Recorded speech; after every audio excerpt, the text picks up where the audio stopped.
So very good morning students. आज हम लोग एक नए टॉपिक के साथ आए हैं जेनेटिक्स में, इसको बोलते हैं Mendel's try hybrid cross.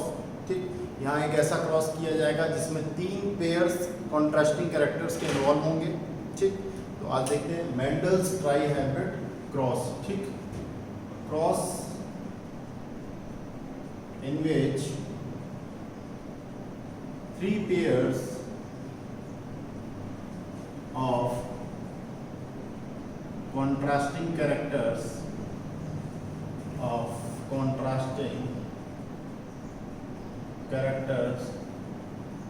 are involved। 3 pair जो कॉन्ट्रास्टिंग कैरेक्टर्स के होते हैं वो इन्वॉल्व होते हैं, ऐसा क्रॉस करते हैं।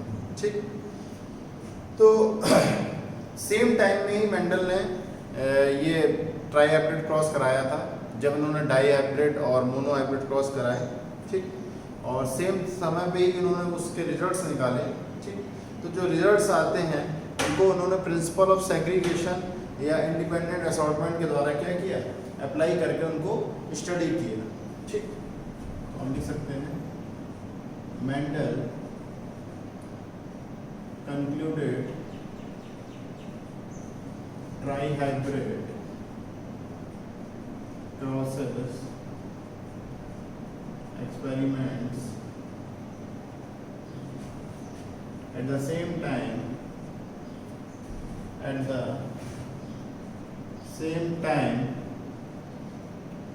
and concluded results after applying the principles of, कौन से प्रिंसिपल्स लगाए, segregation. After applying the principles of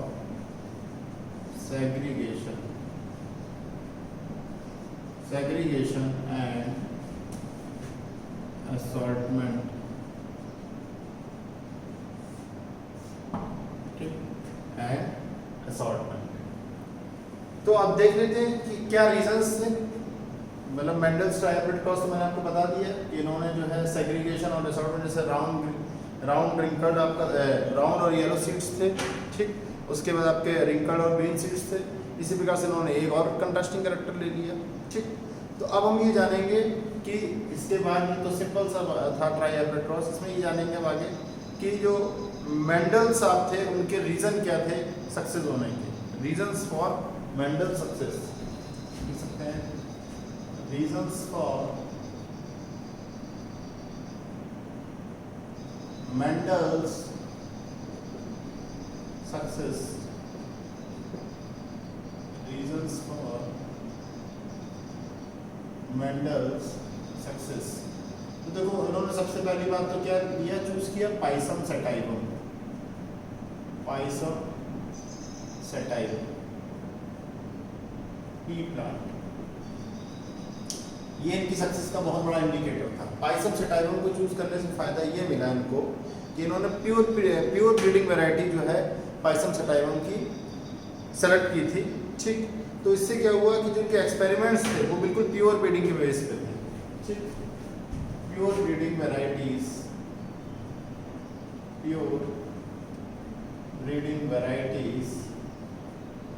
वर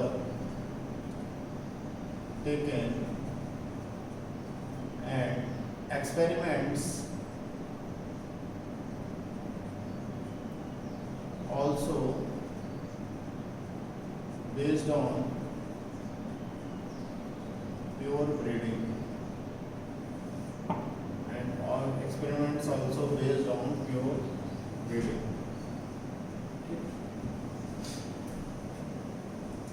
अब बात आती है कि मेंडल का पहला जो हमने आपको बताया रीज़न तो ये था सक्सेस होने का कि प्योर ब्रीडिंग प्लांट्स इन्होंने लिए और जो रिजल्ट्स आए। ठीक, उसके बाद अब जो इन्होंने ट्रेड्स लिए, मेंडल साहब ने जो ट्रेड्स लिए, कैरेक्टर्स लिए, वो ट्रेड्स लिए अपनी स्टडीज़ के लिए जिनका कोई लिंकेज नहीं था, जिनका कोई इंट्रैक्शन नहीं था, जिनका कोई इनकम्प्लीट डोमिनेंस नहीं था। ठीक, तो आप लिख सकते हैं मेंडल तो only those traits which don't show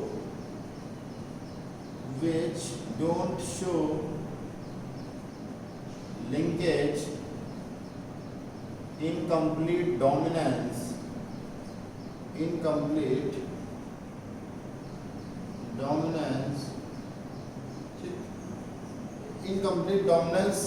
linkage, ठीक, ये जो जिसने शो किया, ठीक, इनकम्प्लीट डोमिनेंस लिंकेज जो है मेंडल साहब ने जो जिसमें शो कर रहे थे, बस वही ट्रेड्स लिए उन्होंने। ऐसा कोई ट्रेड नहीं लिया कि कंप्लीट डोमिनेंस शो नहीं कर रहा है या आपस में लिंकेज है या रिकॉम्बिनेशन है, इस तरीके का कोई काम नहीं किया, ना ही कोई किसी का इंटरेक्शन था आपस में, ठीक है, ना ही किसी ट्रेड का आपस में कोई इंटरेक्शन था, ठीक।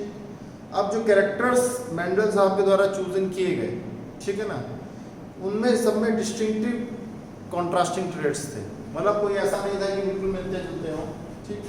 तो आप लिख सकते हैं Mendel choose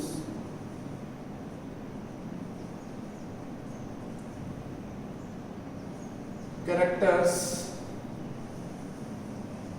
which were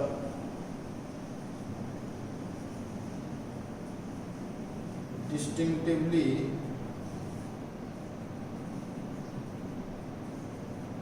contrasting traits। किस तरीके से, जैसे अगर टॉल है तो डॉर्फ होगा, like tall and dwarf, round and wrinkled,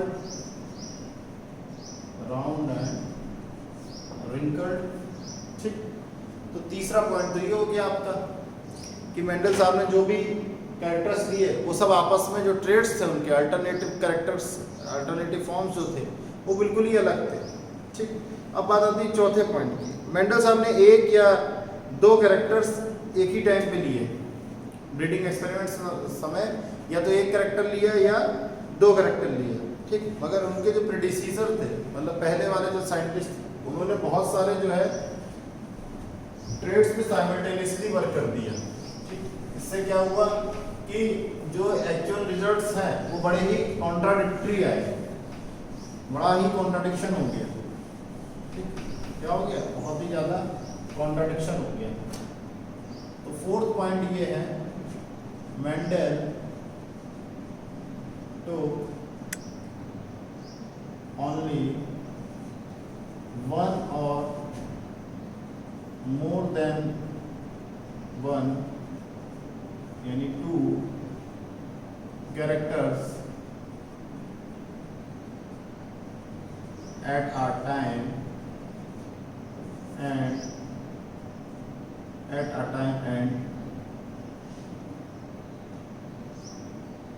while his predecessors, जो उसके प्रीडिसीजर्स थे यानी पहले के साइंटिस्ट थे,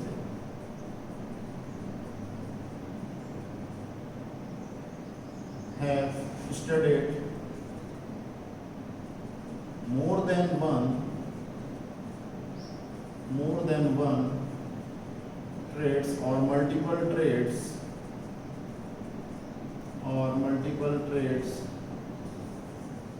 simultaneously,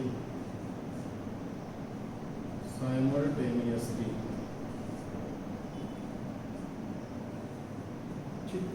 अब ये था हमारा चौथा पॉइंट। अब बात आती है पांचवें पॉइंट की, फिफ्थ पॉइंट की बात आती है, ठीक। तो फिफ्थ पॉइंट ये कहता है कि आखिर में कितनी जनरेशन मेंडल साहब ने स्टडीड करी, एक जनरेशन तक रिजल्ट्स निकाले कि दो जनरेशन तक निकाले कि 3 तक निकाले कि 4 तक निकाले कि 10 जनरेशन तक निकाले। देखिए मेंडल साहब ने 3 और उससे ज़्यादा जनरेशन पे स्टडी करी है। मेंडल स्टडीड 3 और मोर देन 3 जनरेशंस, 3-4 जनरेशन तक मेंडल साहब ने अपनी स्टडी करी। चाहते तो एक जनरेशन के बाद बंद कर सकते थे, मगर एक्यूरेसी वहाँ पे खराब हो जाती, ठीक है ना। 3 और मोर जनरेशन जो है, कॉन्सेप्ट ऑफ क्या स्टडी करा है उन्होंने, कॉन्सेप्ट ऑफ इनहेरिटेंस, कि कैसे आनुवंशिकता का सिद्धांत प्रपोन किया जाए ना, कॉन्सेप्ट ऑफ इनहेरिटेंस, ठीक। तो इसलिए जो है मेंडल साहब ने 3 से 4 जनरेशन तक अपनी स्टडी को कंटिन्यू रखा।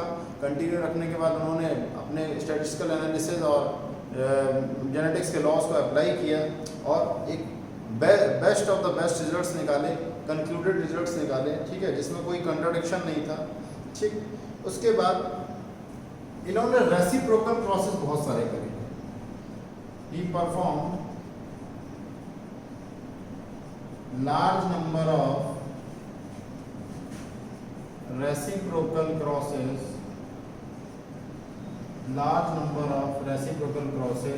and produced progenies खूब सारी प्रोजनीज जो हैं इन्होंने प्रोड्यूस करी। ठीक, तो बहुत सारे रेसिप्रोकल प्रोसेस इन्होंने परफॉर्म किए। ये हमारा 6th पॉइंट था। ठीक, उसके बाद जो मेंडल साहब का पाइसम सेटाइवम था, पी प्लांट था, ठीक, मेंडल्स पी प्लांट, क्या नाम था इसका, पाइसम सेटाइवम। ये सबसे ज़्यादा आइडियल था, ऐसा था, आइडियल था पाइसम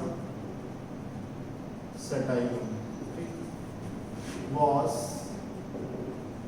ideal for ब्रीडिंग। ठीक, तो बहुत ज़्यादा आइडियल था ब्रीडिंग के लिए, बहुत ज़्यादा आइडियल था ये। थोड़ा बहुत ऐसा नहीं था कि मतलब जो है आइडियल ना हो कंट्रोल ब्रीडिंग के लिए। ठीक, नॉर्मली ये सेल्फ ब्रीडिंग जाता था, ठीक है ना, normally it undergoes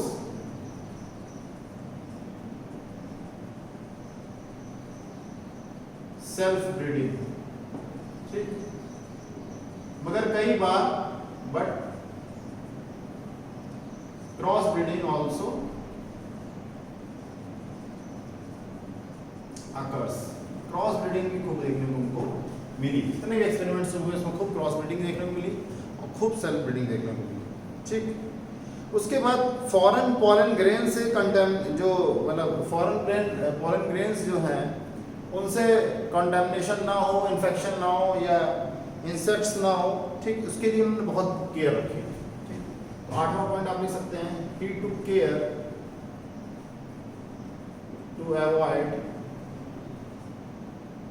bye foreign pollen grain contamination by insects। तो फॉरेन पॉलन ग्रेन्स में कोई कंटेमिनेशन ना हो उसके लिए इंसेक्ट से बचाने में उन्होंने काफ़ी ज़्यादा केयर रखी। उसके अलावा 9th पॉइंट ये कहता है कि जो मेंडल साहब थे उन्होंने हर चीज़ का रिकॉर्ड रखा है।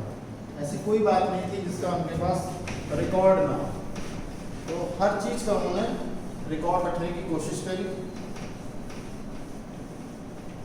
तो 9th पॉइंट हमारा क्या कहता है, आप देख लीजिए। 9th पॉइंट देखिए, mental record of each and every experiment,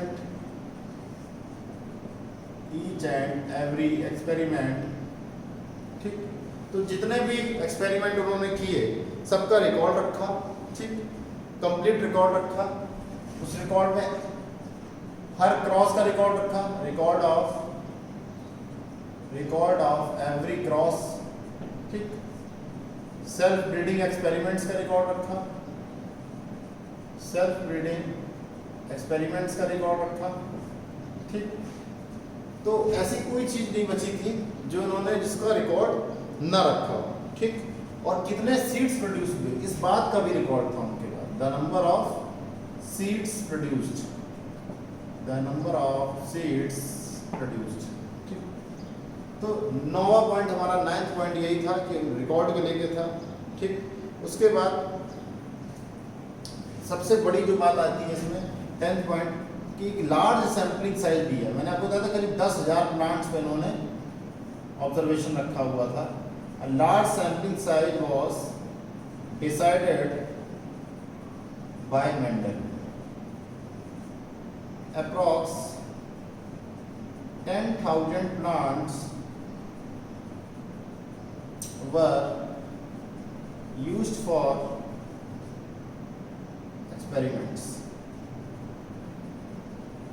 were used for experiment. तो मेंडल साहब के पास एक सबसे अच्छी खासियत थी कि उन्होंने प्लांट्स में कमी नहीं रखी कि 4-5 पौधे पकड़ लिए और बस उसी पे एक्सपेरिमेंट कर लिया और अपने रिजल्ट निकाल के पब्लिश करा दिए। नहीं, उन्होंने 10,000 से 12,000 प्लांट्स का यूज़ किया, कितने नंबर ऑफ सीड्स प्रोड्यूस हुए इस बात का भी ध्यान रखा, हर चीज़ को इन्होंने बहुत तरीके से किया। ठीक, और एक ही नंबर मतलब सेम ट्रेड, जैसे मान लीजिए टॉल डॉर्फ में अगर आपको अंतर देखना है तो सेम ट्रेड को लेकर उन्होंने नंबर ऑफ प्लांट्स पे रिसर्च किया। ठीक है, तो इस तरीके से उनका जो थ्योरेटिकल एक्सप्लेनेशन था वो बहुत ही अच्छा काम कर गया रिजल्ट्स को इंटरप्रेट करने के लिए।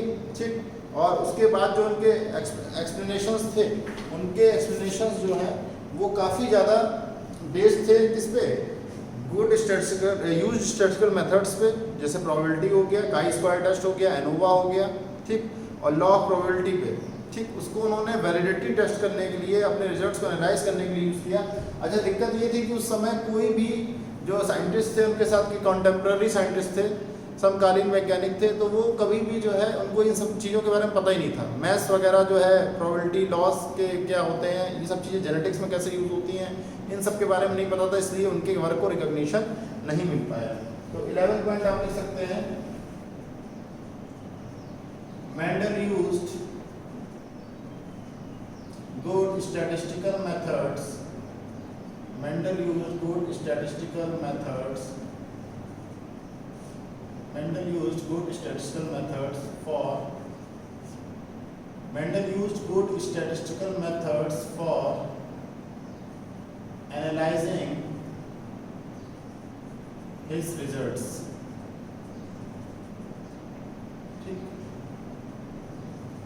He performed multiple experiments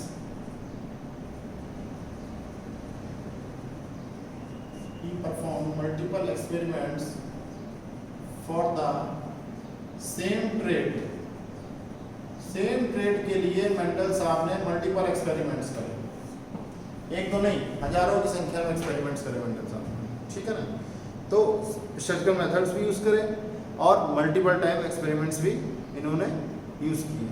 ठीक, अच्छा, एक इनके साथ लक फैक्टर ये था कि इन्होंने जो भी ट्रेड्स यूज किए, सेलेक्ट किए, वो उनके जो फैक्टर्स थे, जीन्स थे, ठीक है ना, वो कभी इंटरेक्ट नहीं किए। ये डिफरेंट क्रोमोसोम्स में प्रेजेंट होते थे या फिर कंप्लीट रिकॉम्बिनेशन शो करते थे वो। ठीक, उसके बाद उन्होंने कभी भी जो वेरिएशंस थे उसको कभी ज़्यादा एक्सप्लेन करने का नहीं सोचा। ठीक, उनको छोड़ दिया, जैसे लिंकेज ऑफ फ्लावर और सीड कलर क्या है, इसको लेके बहुत ज़्यादा उन्होंने काम नहीं किया। ठीक है, इसमें बहुत ज़्यादा जो है एक्सप्लेन भी नहीं किया या अटेम्प्ट नहीं किया कि एक्सप्लेन कर सकें। ठीक, तो आप लिख सकते हैं 13 point, he did not attempt to explain all the variations of generations. Example, linkage of flower color,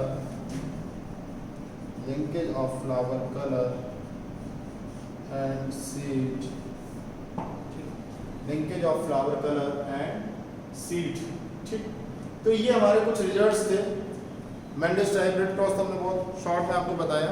ये कुछ रिजल्ट्स थे जिसमें आप जान सकते हैं, या रीजंस थे जिससे मेंडल साहब को प्रसिद्धि मिली, मेंडल साहब का जो है एक नाम हुआ। ठीक, तो नेक्स्ट क्लास में हम आपको पढ़ाएंगे जो मेंडल्स के लॉज हैं, प्रिंसिपल्स ऑफ इनहेरिटेंस हैं, उनके बारे में बताएंगे। ठीक, थैंक यू क्लास।